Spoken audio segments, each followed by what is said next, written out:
اسلامی السلام علیکم ورحمۃ اللہ وبرکاتہ۔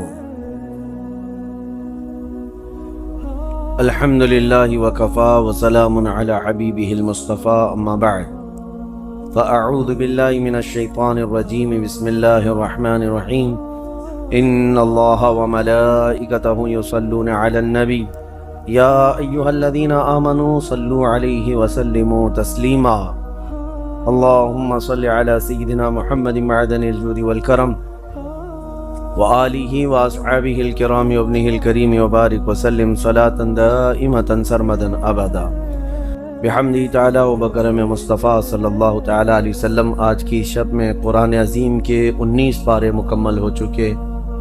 اللہ عز و جل بقیہ قرآن عظیم کے حصے کو صحیح تجوید سے پڑھنے اور آپ کو سماعت کرنے کی توفیق عطا فرمائے۔ آج ہم نے سورۃ الفرقان اور سورہ شعراء اور سورہ نمل کی تلاوت کی ہے۔ سورۃ الفرقان جو کل تلاوت ہوا تھا اس کا کچھ حصہ آج ہم نے تلاوت کیا ہے۔ قرآن کا ایک دوسرا نام بھی ہے فرقان، اور اللہ تعالیٰ نے اس سورہ کی شروعات یوں فرمائی، تبارک الذی نزل الفرقان علی عبدہ، بلندی ہے، پاکی ہے اس ذات کے لیے جس نے فرقان کو اپنے بندے خاص پر اتارا۔ فرقان کیا اتارا؟ یہی قرآن عظیم۔ قرآن کا ایک دوسرا نام ہے فرقان۔ جیسے آپ مشہور سنتے بھی رہتے ہیں قرآن مجید، فرقان حمید۔ فرقان کا مطلب ہوتا ہے فرق کرنے والا، حق اور باطل کے درمیان تمیز کرنے والا، اور اس کا نام فرقان اس آیت میں بھی آیا ہے، شہر رمضان الذی انزل فیہ القرآن ھدی للناس وبینات من الھدی والفرقان۔ یعنی اللہ تعالیٰ نے رمضان کے مہینے میں قرآن کو اتارا۔ رمضان کا وہ مہینہ ہے جس میں قرآن اتارا گیا ہے، کس لیے؟ لوگوں کے لیے ہدایت ہے اور لوگوں کو فرق کرنے والا، حق اور باطل کے درمیان تمیز، امتیاز پیدا کرنے والا، یہ قرآن ہے۔ اور اس میں ایک آیت ہے، اللہ تعالیٰ فرماتا ہے قیامت کے دن کچھ لوگ کہیں گے، یا ویلتا لیتنی لم اتخذ فلانا خلیلا، اے کاش میں فلاں کو دوست نہ بنایا ہوتا تو اچھا ہوتا، لقد اضلنی عن الذکر، کہ اس نے مجھے قرآن سے بلکہ ذکر اللہ سے روک دیا تھا، گمراہ کر دیا۔ کچھ لوگ صرف دوستوں کی وجہ سے دوزخ میں جائیں گے، اور اچھے دوست ہوں تو دوستوں کی وجہ سے جنت میں بھی جائیں گے۔ صحبت صالح ترا صالح کنت، صحبت طالع ترا طالع کنت، فارسی میں مشہور ہے۔ اچھے کی صحبت تجھے اچھا بنا دیتی ہے، برے کی صحبت تجھے برا بنا دیتی ہے۔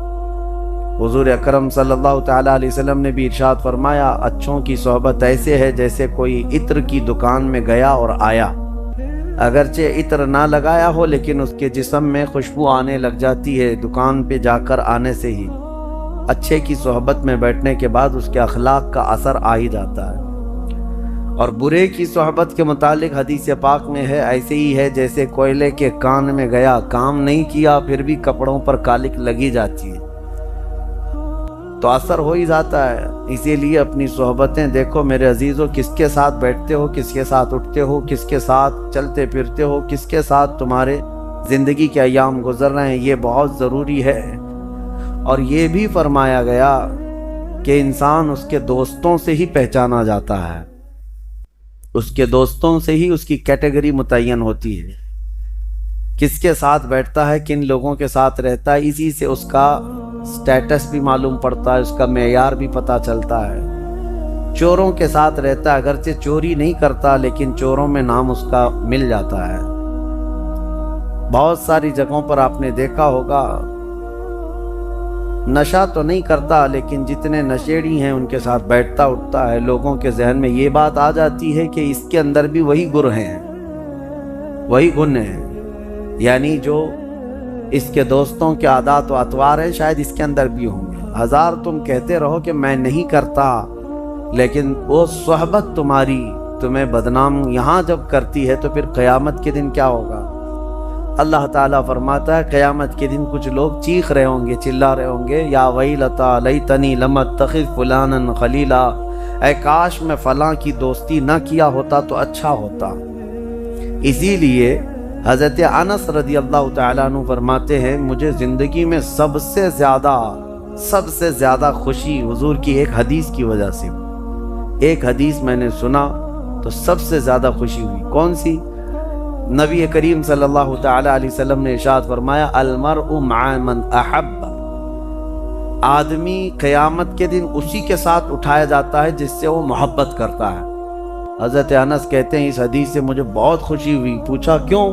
کہا اس لیے کہ میں رسول اللہ سے محبت کرتا ہوں، میں نبی پاک صلی اللہ علیہ وسلم سے محبت کرتا ہوں، اور جو حضور سے محبت کرتا ہے، خلفائے راشدین سے محبت کرتا ہے، اولیاء امت سے محبت کرتا ہے، قیامت کے دن وہ انہی کے ساتھ اٹھایا جائے گا۔ اور باقی جو پردے پر ناچنے والے، مجرا کرنے والوں سے محبت کرتا ہے، وہ انہی کے ساتھ اٹھایا جائے گا۔ تمہاری کیٹیگری یہاں پر بھی متعین ہو جاتی ہے۔ بہرحال اللہ تعالیٰ اچھی صحبتیں عطا فرمائے۔ اور ایک اسی سورہ فرقان میں اللہ کے بندوں کی صفات اللہ نے بیان کی، وَعِبَادُ الرَّحْمَنِ الَّذِينَ يَمْشُونَ عَلَى الْأَرْضِ هَوْنًا، رحمان کے بندے جب زمین پر چلتے ہیں تو دھیمے انداز میں چلتے ہیں، یعنی اکڑ کر نہیں چلتے۔ رحمان کے بندے، ان کی تعریف میں اللہ نے کئی آیتیں نازل فرمائی۔ کون ہیں یہ؟ عباد الرحمن، عباد الرحمن، ان کی تعریف میں آیتیں آئی ہیں۔ اور پھر دوسری ان کی صفت یہ ہے وَإِذَا خَاطَبَهُمُ الْجَاهِلُونَ قَالُوا سَلَامًا، جب جاہل لوگ ان سے بات چیت کرتے ہیں یا وہ جاہلوں سے آمنا سامنا ان کا ہوتا ہے تو یہ سلام کر کے گزر جاتے ہیں، جاہلوں سے بحث نہیں کرتے۔ کون؟ اللہ کے نیک بندوں کی صفت یہ ہے۔ جاہلوں سے بحث کرنا یہ اللہ والوں کی شان نہیں ہے۔ اسی لیے میرے عزیزو، آج جتنا بھی افواہوں کا بازار گرم ہوتا ہے اور جس قدر بھی لوگوں کے درمیان چیمی گوئیاں پھیلتی ہیں، یہ جاہلوں کی وجہ سے۔ جاہل ایسے ایسے مسائل پر بات کرنے آتے ہیں، اللہ کی پناہ، الامان والحفیظ۔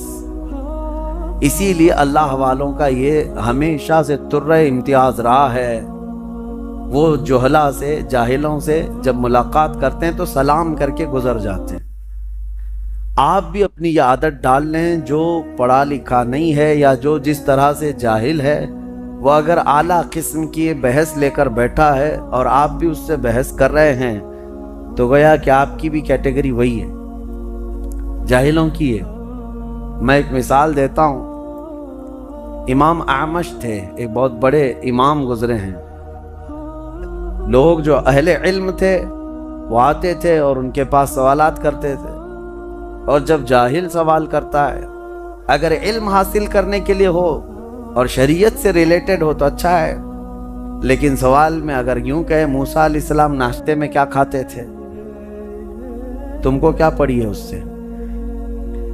امام احمد سے آ کر کے ایک شخص نے پوچھا کہ سنا ہے مسجد میں جب ہم سجدہ کرتے ہیں مٹی کی زمین ہوتی تھی، پیشانی پہ کنکریاں لگ جاتی ہیں، اور گھر میں جاتے ہیں ہم اسی طرح سے کنکریاں کے ساتھ، تو سنا ہے مسجد کی وہ کنکریاں آ جاتی ہیں لگ کر کے تو وہ چیختی رہتی ہیں، چلاتی رہتی ہیں کہ مجھے مسجد سے کیوں لے کر آیا۔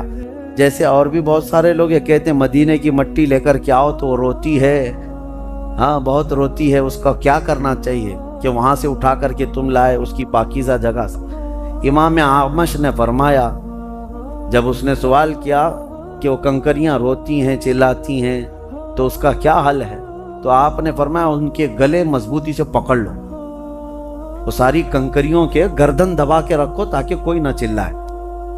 تو اس نے کہا بھلا کنکریوں کا کوئی گردن ہوتی ہے، گلا ہوتا ہے؟ تو انہوں نے پوچھا پھر چلاتی کہاں سے چلاتی ہیں؟ تو یہ اس طرح کے بہت سارے معاملات۔ اور وہی ایک امام اور گزرے ہیں، ان سے کوئی آ کر ایک جاہل سوال کر رہا ہے، شیطان ابلیس لعین کی بیوی کا نام کیا تھا؟ آپ نے فرمایا میں اس کی شادی میں گیا نہیں تھا۔ تو یہ جاہلوں سے مخاطب ہونا یا مخاطب ہونا دونوں ضرر ہے۔ کبھی کبھار ایسا ہوتا ہے کہ جاہل تمہارے ایمانی درجے کو بھی گرا دے گا، تمہارے ذہن و دماغ میں شک پیدا کر دے گا۔ اسی لیے قرآن میں اللہ فرما رہا ہے رحمان کے بندے جب جاہلوں سے ملاقات کرتے ہیں سلام کر کے گزر جاتے ہیں، یہی بہت چیز ہے ان کے لیے، یہی بڑی چیز ہے، سلام کرو اور گزر جاؤ، زیادہ سے زیادہ خیریت پوچھ لو۔ اور ایک بات میں آپ کو بتاتا ہوں اسی سے ملتی جلتی، کہ جنگل میں ایک مرتبہ جھگڑا ہو گیا تھا، کس کا؟ ایک گدھے کا اور ایک چیتے کا، گدھے کا اور چیتے کا جھگڑا ہو رہا تھا۔ کس بات پر؟ گدھا کہہ رہا تھا گھاس نیلی ہوتی ہے، اور چیتا کہہ رہا تھا نہیں گھاس ہری ہوتی ہے۔ بہت جھگڑا کر رہے تھے۔ گدھے نے کہا نہیں نیلی ہوتی ہے، چیتا کہہ رہا نہیں ہری ہوتی ہے۔ دونوں فیصلہ کرنے کے لیے شیر کے پاس آئے، جنگل کا راجا تھا۔ تو دونوں نے جب یہ مقدمہ رکھا کہ گدھے کی بات یہ ہے، چیتے کی بات یہ ہے، شیر نے کہا گھاس نیلی ہوتی ہے، گھاس نیلی ہوتی، گدھا صحیح کہہ رہا ہے۔ اس کو انعام بھی دیا اور کہا کہ چیتا غلط تھا اور اس کو کوڑے بھی مارے جائیں، 10 کوڑے مارے جائیں۔ تو وہ گھبرایا اور کہا بادشاہ سلامت، میرے حق میں اتنا برا فیصلہ کیوں؟ کہا کہ یہ تیری سزا ہے، گھاس تو ہری ہی ہوتی ہے، گدھے سے بات کیوں کیا؟ یہ تیری سزا ہے، گدھا تیرے لیول کا نہیں تھا، گھاس ہری ہی ہوتی ہے، لیکن جو تیرے لیول کا تھا نہیں اس سے تو مباحثہ کر رہا ہے، مناظرہ کر رہا ہے۔ تو یہ اس میں ایک درس ہے۔ لوگ آج جو نکڑ پہ بیٹھ کر کے مناظرے کر رہے ہیں، ڈیبیٹ کر رہے ہیں، ان کو دلائل چاہیے بخاری شریف سے، مسلم شریف سے، اور وہ بھی بحث کن معاملات میں کرتے ہیں؟ کبھی مولا علی کرم اللہ وجہہ الکریم کے متعلق، کبھی امیر معاویہ کے متعلق، کبھی خلفائے راشدین کے متعلق۔ ایسا لگتا ہے یہ سب کے آقا بیٹھے ہوئے ہیں جو ان پہ فیصلہ کرنے بیٹھے ہیں۔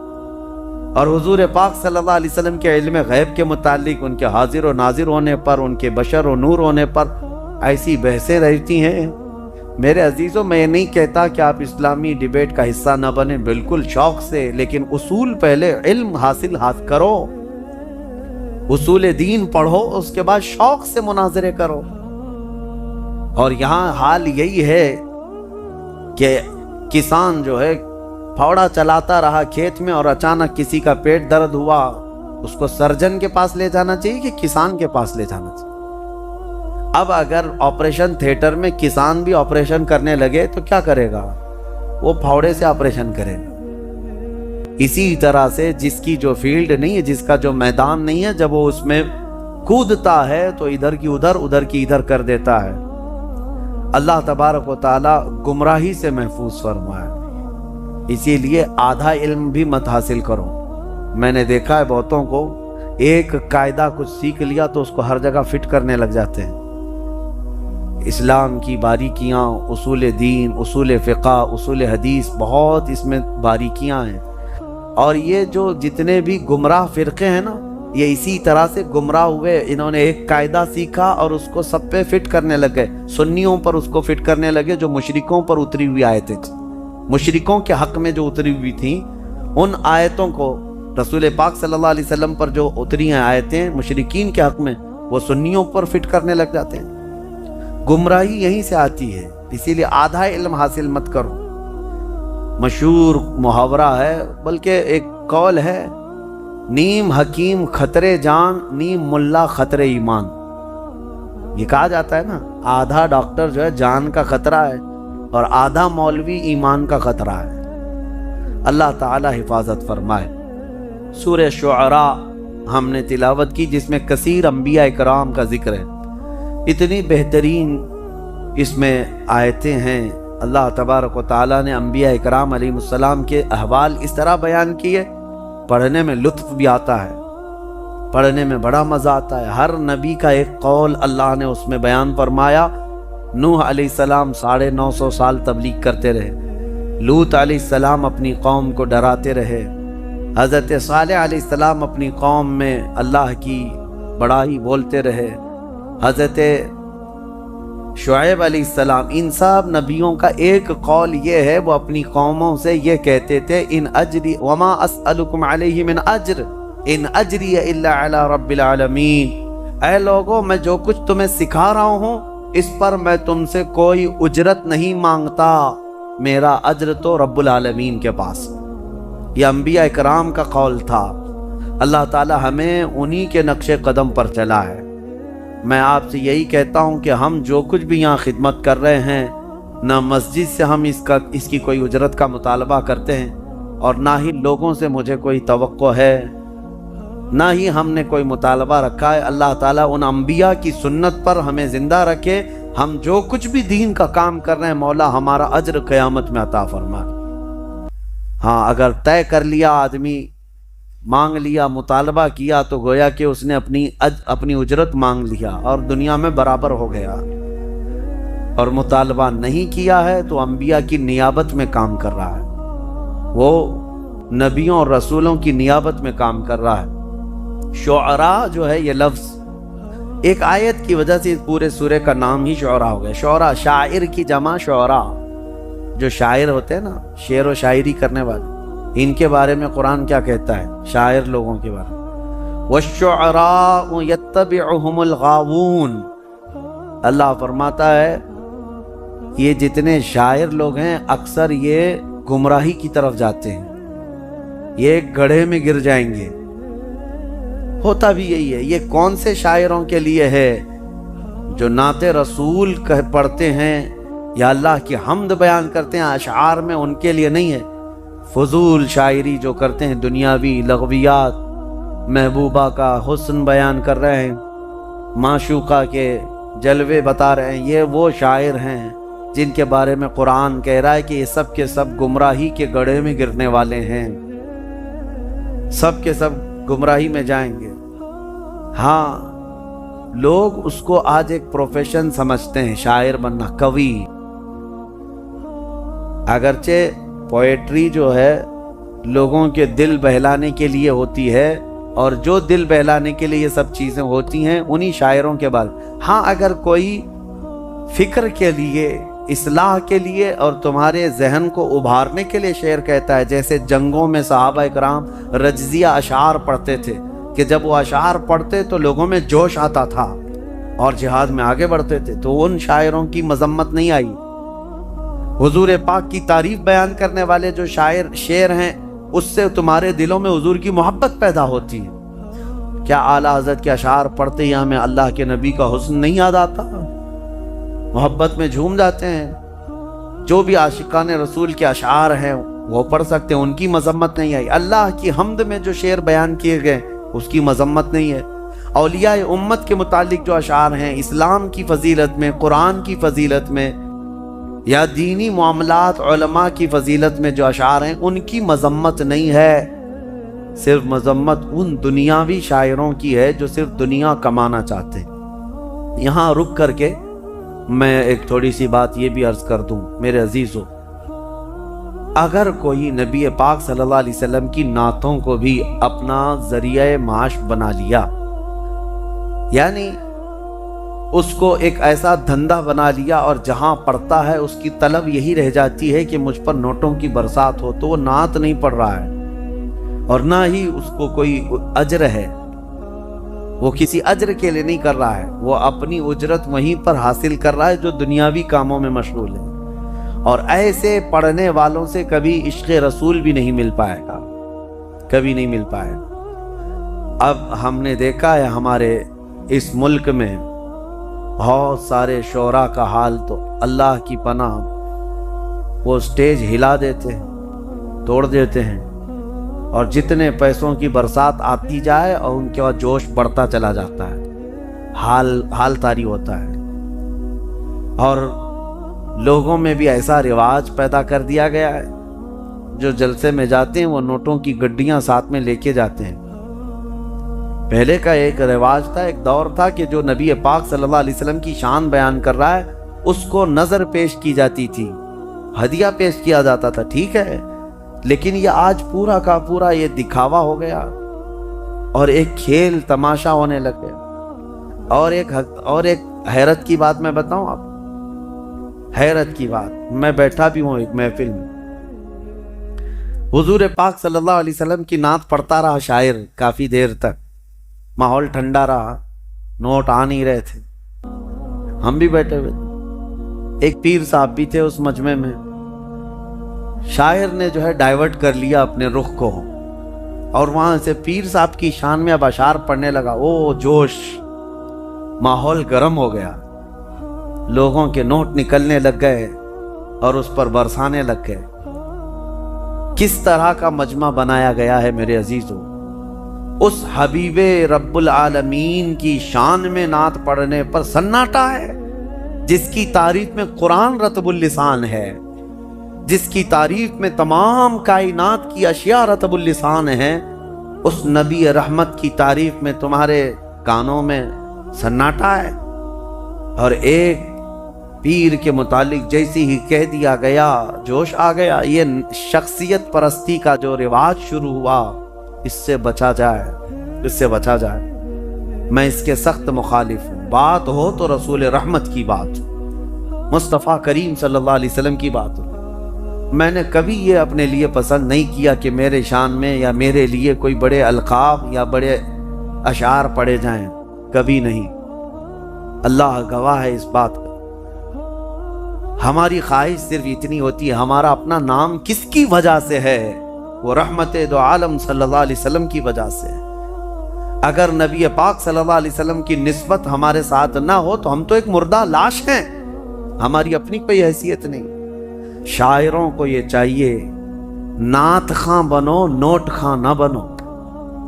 نعت خاں اس کی بڑی فضیلت ہے، اس کی قبر بھی ہمیشہ خوشبوؤں سے مہکتی رہتی ہے۔ جو نعت رسول پڑھنے والا ہے دنیا سے جاتا ہے، اس کی قبر جو ہے خوشبو سے بھر دی جاتی ہے۔ اور جس نے صرف دنیا کی طلب رکھی، پھر اس نے نعتوں کو ایک ذریعہ بنایا اور بیچتا رہا۔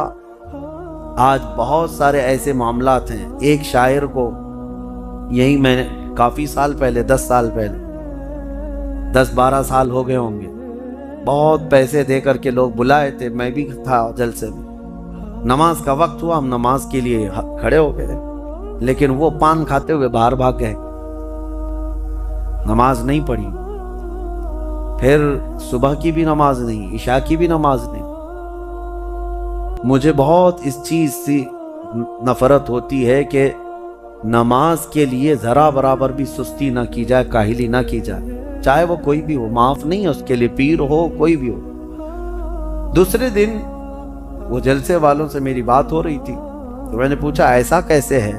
رات کو تو اتنا چہک چہک کر کے نعت پڑھ رہے تھے، ایسا کہہ رہے تھے ابھی مدینے کی گلیوں میں لے کر چلیں گے، تصور مدینہ فلاں فلاں فلاں، اور نبی پاک صلی اللہ علیہ وسلم کے حکم کے مطابق یہ نماز سے غافل ہے یہ بندہ۔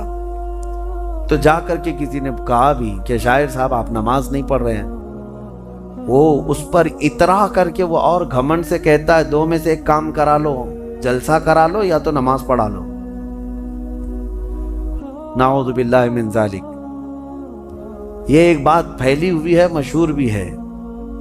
اللہ تعالیٰ ایسے ناہنجاروں سے ہماری حفاظت فرمائے۔ اپنی محفلوں کو پاکیزہ رکھو۔ نعت پاک یقیناً سننا چاہیے، عشق رسول بڑھتا ہے، لیکن کوشش یہ کرو کہ وہ نعت خواں جس کے پڑھنے سے نبی پاک صلی اللہ علیہ وسلم کا حسن یاد آ جائے، حضور پاک کی محفلیں یاد آنے لگے اور تمہارے دل میں عشق بڑھتا چلا جائے۔ اور میں ان نعت خانوں سے کہتا ہوں تم اس کی طلب چھوڑ دو، مال کی طرف مت دیکھو، گنبد خضرا کی طرف دیکھو، اتنا ملے گا کہ تمہاری جھولی تنگ ہو جائے گی۔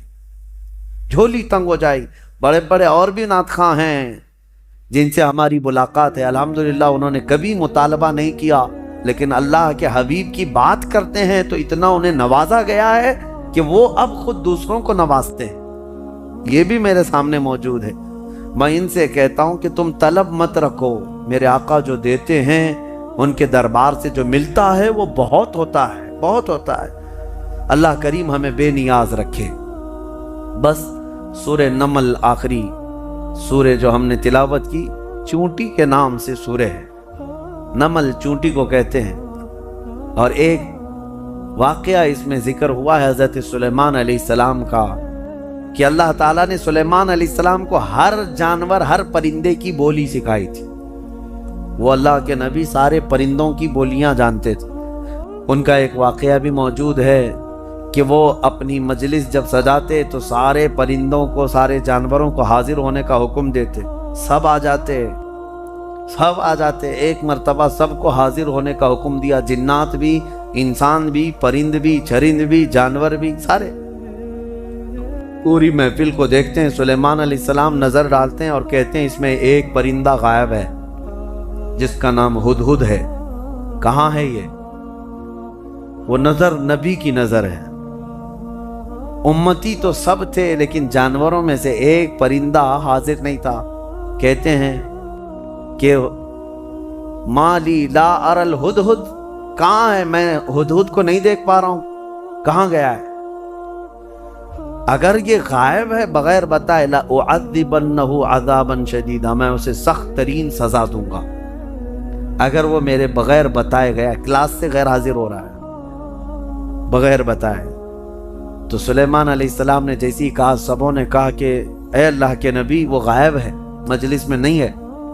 تھوڑی ہی دیر کے بعد ہانپتا کانپتا یہ ہدہد آ گیا۔ ہدہد ایک پرندہ ہے، آ گیا، کہا اے اللہ کے نبی معذرت، مجھے معاف کریں، میں اڑتے اڑتے ایک ایسے وطن میں گیا تھا جہاں میں نے ایک عورت کو دیکھا کہ وہ بادشاہ بنی ہوئی ہے لوگوں کی اور وہ حکومت کر رہی ہے، اور اس کا حال یہ وجدتھا وقومھا یسجدون للشمس، اس کی پوری قوم جو ہے سورج کی عبادت کر رہے ہیں۔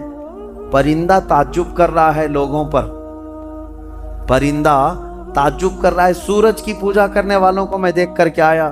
وہ پرندہ ہمارے ملک میں آتا تو کتنا تعجب کرتا، کیا کیا پوجا کر رہے ہیں۔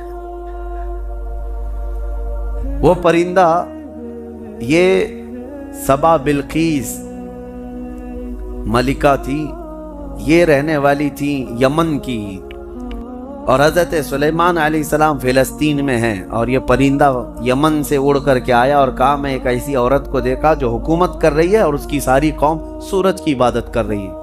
ان کو عقل نہیں ہے اے اللہ کے نبی، اور شیطان نے ان کے اعمال سجا کر کے دے دیے ہیں ان کو، اور بہکا کر کے رکھا ہے، کیا بتایا جائے، سب گمراہ ہیں۔ تو سلیمان علیہ السلام نے کہا ٹھیک ہے، تیرا عذر قابل قبول ہے کہ تو ایک ایسی خبر لے کر کے آیا ہے، کیونکہ سلیمان علیہ السلام کی حکومت تقریباً پوری دنیا پر قائم تھی ان کے دور میں۔ تو اب جب ان کی رعایا میں اس طرح کی بات پائی جا رہی ہے، یا کوئی دور دراز کوئی عورت حکومت کر رہی ہے چند لوگوں پر، اور یہ پرندہ خبر لے کر کے آیا، تو حضرت سلیمان علیہ السلام نے کہا ٹھیک ہے جا، میں تیرے ہی ہاتھ اسے پیغام بھیجتا ہوں۔ ایک خط لکھا جس میں شروع میں ہی لکھا بسم اللہ الرحمن الرحیم۔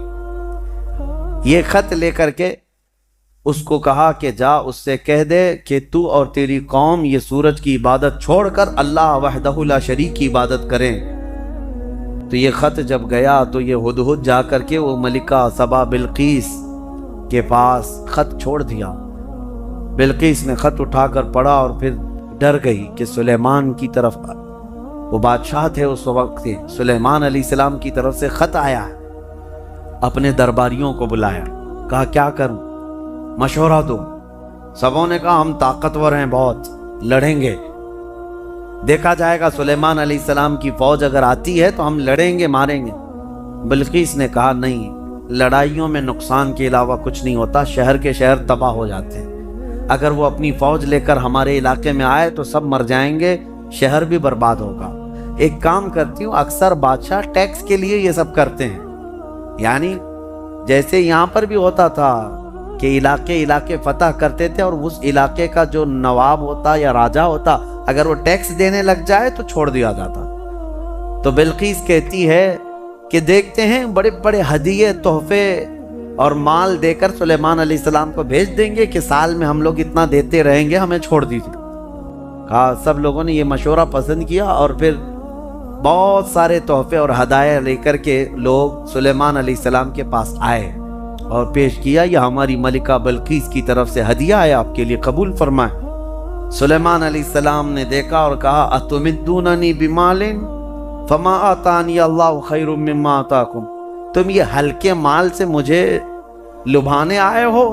تمہارے پاس جو ہے اس سے کئی گنا زیادہ بہتر اللہ نے مجھے عطا فرمایا، لے جاؤ اس کو، واپس لے جاؤ، اور ہم آ رہے ہیں ایک ایسی فوج لے کر جس کا نہ تم نے پہلے کبھی سنا تھا اور نہ کبھی قیامت تک سن سکو گے، ایسی فوج لے کر اب ہم آ رہے ہیں۔ سلیمان علیہ الصلوۃ والتسلیم نے کہہ کر کے بھیجا، جاؤ، اگر تمہاری ملکہ سبا بلقیس آ جاتی ہے تو ٹھیک ہے، ورنہ ہم فوج لے کر کے آئیں۔ انہوں نے کہا ہم پیغام لے کر جاتے ہیں، اور جا کر کے کہا لوگوں نے کہ انہوں نے تو مال کا ایک قطرہ بھی نہیں پکڑا، ایک سکہ بھی نہیں لیا، واپس کر دیے۔ بلقیس نے کہا تب تو پھر وہ کچھ اور چاہتے ہیں۔ اس کا ایک تخت تھا جس پر وہ بیٹھتی، اس کے متعلق ہے کہ وہ سونے اور چاندی سے جڑا ہوا، 80 گز لمبا، 40 گز چوڑا، بہت بھاری، جو جواہرات سے جڑا ہوا، اور اس کو جہاں رکھا جاتا تھا 7 دروازے تھے، 7 پہرے دار تھے۔ وہ اپنے محل کے اندر اس تخت کو رکھتی اور اس پر بیٹھتی تھی، بلقیس ملکہ تھی۔ اب وہ اپنی فوج کے ساتھ یمن سے نکلی ہے، کہاں؟ فلسطین آنے کے۔ سلیمان علیہ السلام کو خبر ہوئی تو اپنی مجلس سجاتے ہیں اور اس کے بعد پوچھتے ہیں کوئی ہے میری مجلس میں جو بلقیس کے آنے سے پہلے اس کا تخت یہاں لے کر کے آ جائے؟ قرآن میں ہے قال عفریت من الجن انا آتیک بہ قبل ان تقوم من مقامک، اے اللہ کے نبی میں لے کر کے آ جاؤں گا۔ کون کہہ رہا ہے؟ ایک جن۔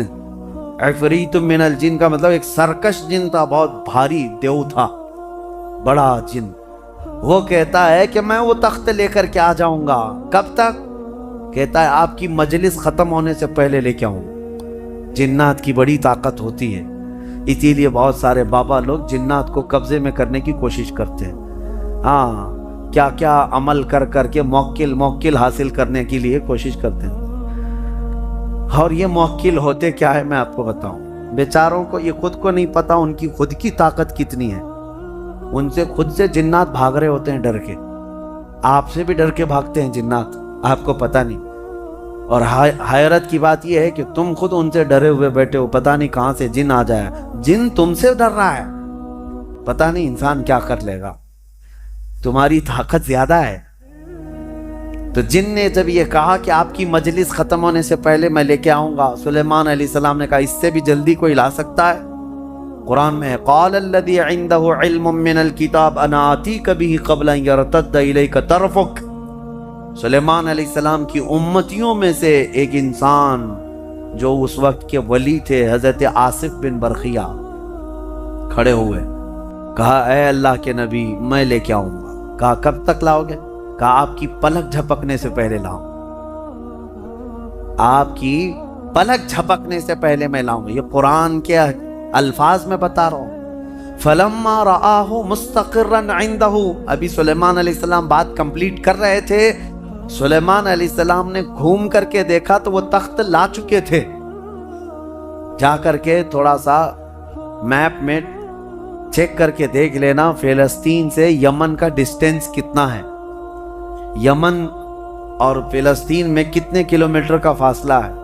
اور یہ اس زمانے کی بات کر رہا ہوں جب کوئی بھی تیز رفتار راکٹ وغیرہ تو چھوڑو، ایک بس بھی نہیں تھی، ایک کار بھی نہیں تھی۔ اس وقت کوئی سواریاں اگر تھیں تو صرف اونٹ اور گھوڑے تھے، اس کے علاوہ کوئی نہیں، انٹرنیٹ نہیں تھا، موبائل نہیں، اور نہ ہی فاسٹ۔ میاں میں یہ نہیں کہہ رہا کہ ای میل آیا، میں یہ کہہ رہا ہوں پورا تخت آیا،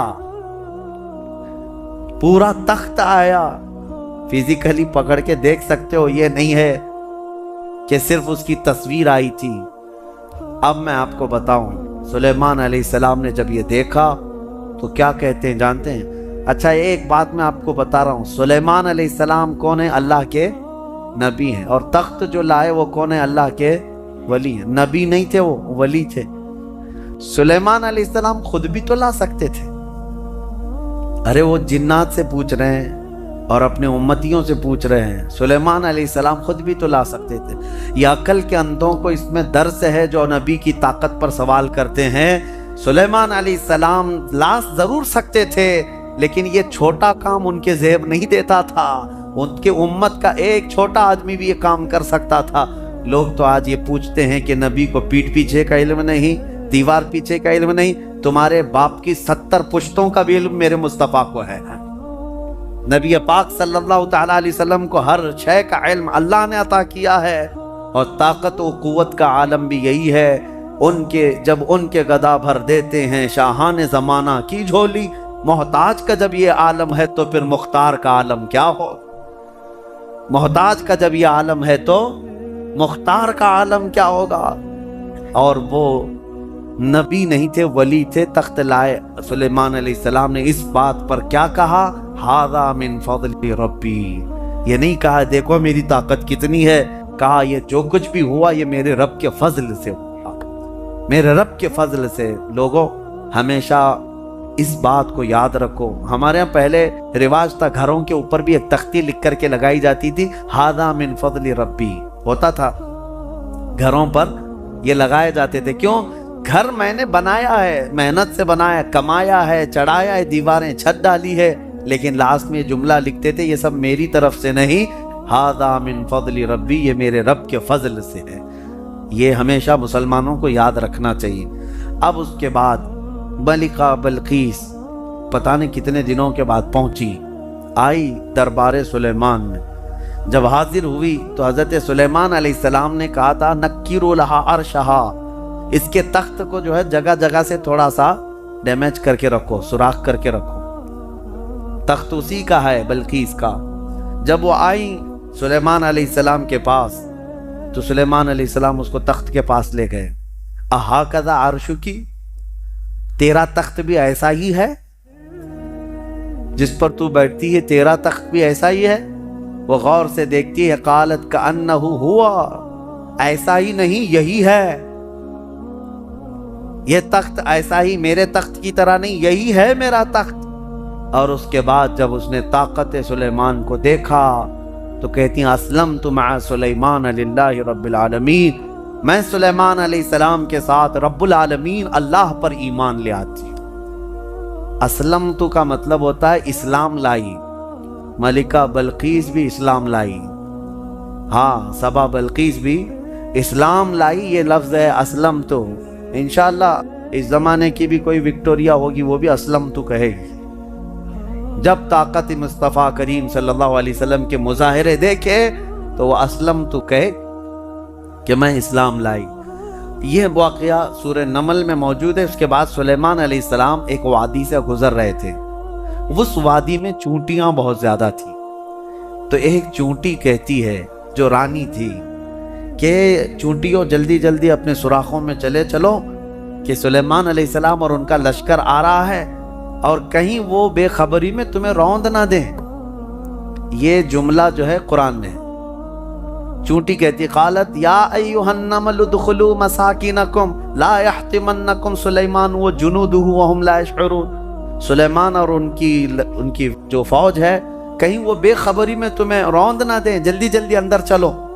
وادی نمل جو ہے نا، یہ چونٹیوں کی وادی، تفسیر میں یہ بتایا گیا ہے کہ ابھی 4.5 کلومیٹر دور تھی، 3 میل یعنی 4.5 کلومیٹر دور سلیمان علیہ السلام ابھی نکلے تھے۔